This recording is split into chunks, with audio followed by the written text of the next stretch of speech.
দেইকে আইলো তারে হাইরে বেঁধেছে বিনোদ চূড়া নব গুঞ্জা দিয়া আইয়ে বেঁধেছে সেই নব চূড়া নব গুঞ্জা দিয়া হাইরে বেঁধেছে বিনোদ চূড়া নব গুঞ্জা দিয়া আইয়ে বেঁধেছে সেই নব চূড়া নব গুঞ্জা দিয়া এগো সুরা ময়ূর পাখা বামে হেলাইয়া ওয়া গো চূড়ার উপর ময়ূর পাখা বামে হেলাইয়া এগো সুরার উপর ময়ূর পাখা বামে হেলাইয়া ওয়া গো চূড়ার উপর ময়ূর পাখা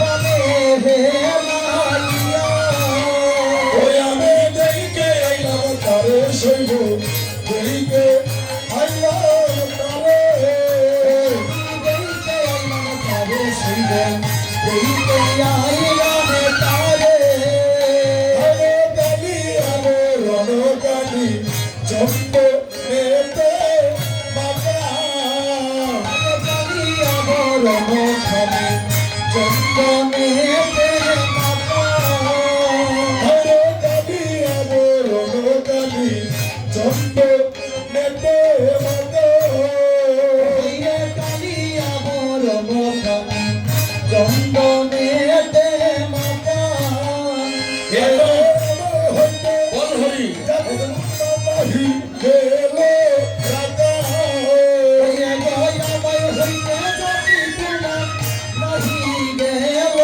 রাতা এগো আমায় হইতে এগো আমায় হতে জাতি কলমান নাহি গেল রাকা ওয়ে গয়া আমার হইতে ওয়ে গয়া বয় হইতে যদি তোমা নাহি গেল রাতা ওই আমি হইতে আইলাম তারে সইব এইকে আইলাম তারে দেইতে আইলাম তারে সইবে দেইতে আইলাম তারে আরে মোহন মুরলি হাতে গোবম্বে হেলো হইরে মহামনুর রবি হাতে গগনে হেলনো আরে মোহন মুরলি হাতে গোবম্বে হেলো হইরে মহামনুর রবি হাতে গগনে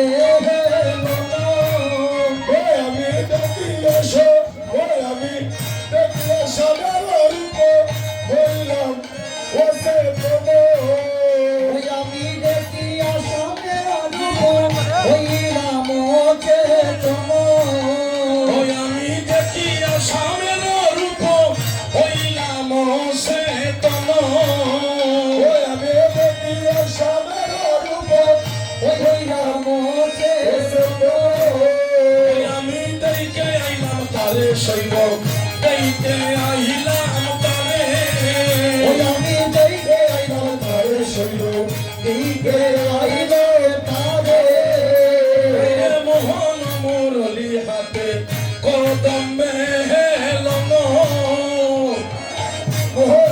রবি হাতে গগনে হেলনো ওই আমি দেখিয়া স্বামীর রূপ হইলাম সে তন ওই আমি দেখি আসামের রূপ হইলাম চেতন ওই আমি দেখিয়া স্বামীর রূপ হইলাম সে তন ওই আমি দেখি আসামের রূপ হইলাম চেতন আমি দেখতে আইলাম তারে সইল দেখতে আইলাম তারে আমি দেখতে আইলাম তারে সইল দেখতে আইলাম তারে এখন গৃহ কর্ম করতে আমার আউলিয়া যাই দেহ এখন গৃহ কর্ম করতে আমার আউলিয়া যাই দেহ হাইরে গৃহ কর্ম করতে আমার আউলিয়া যায় দেহ হাইরে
আইলো করে শুনো দেখে আইলাম রে। আমি দেখে আইলো করে শুনো দেখে আইলাম তারে আস্তে আস্তে আস্তে আস্তে আস্তে বন্ধুরা, দাদা আপনি অনেকক্ষণ দাঁড়িয়েছেন, একটু বসে রেস্ট নিন। আমি মায়েদেরকে একটা কথা জিজ্ঞেস করি, সবাই একটু শুনবেন। আচ্ছা মায়েরা, আপনারা যখন কীর্তনে যান, আমার দিকে তাকান, একটু কথা জানবো আমরা। আপনারা যখন কীর্তনে যান তখন তো নিশ্চয়ই আপনারা উলুধ্বনি দেন, দেন তো? আচ্ছা, উলুধ্বনিটা দিলে কি হয় এবং কার নাম নেওয়া হয় উলুধ্বনিতে? জানা আছে আপনাদের? একজন নারী যদি উলুধ্বনি করে তখন সেই উলুধ্বনিতে কার নাম নেওয়া হলো? হ্যাঁ, দুইজনের নাম মনে রাখবেন। একজন নারী যখন উলুধ্বনি করে একসাথে দুইজনের নাম উচ্চারণ করা হয়। দুইজন কারা? যেমন ও আর লো হইল উলু। ও শব্দে কি হয়? ও শব্দে হয় রাধা আর লো শব্দে হয় কৃষ্ণ। একজন নারী উলুধ্বনি করলে একসাথে রাধা কৃষ্ণের নাম উচ্চারণ করা হয়। এই জন্য আপনারা যখন কীর্তনে যাবেন সবসময় দিতে হবে না। যখন ভক্তগণ হরিধ্বনি করবে এই সময় একজন নারী উলুধ্বনি করতে হয়। একজন নারী যদি উলুধ্বনি করে, এক ভক্ত হরিধ্বনি করলে যতটুকু ফল হবে, একজন নারী উলুধ্বনি করলে তার দ্বিগুণ ফল হয়ে যায়।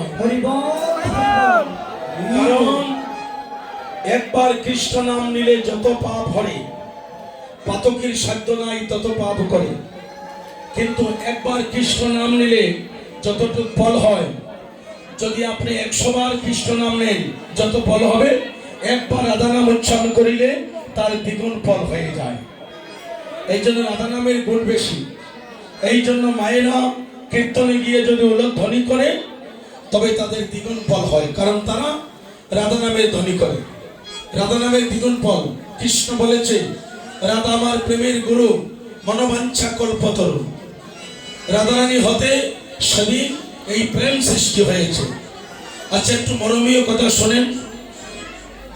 জলের কাছে জল ভরতে গিয়া ঘরে আসিয়া ললিতার কাছে রাধারানী কি বলেছে, একটু মন দিয়ে শুনুন। সখী গো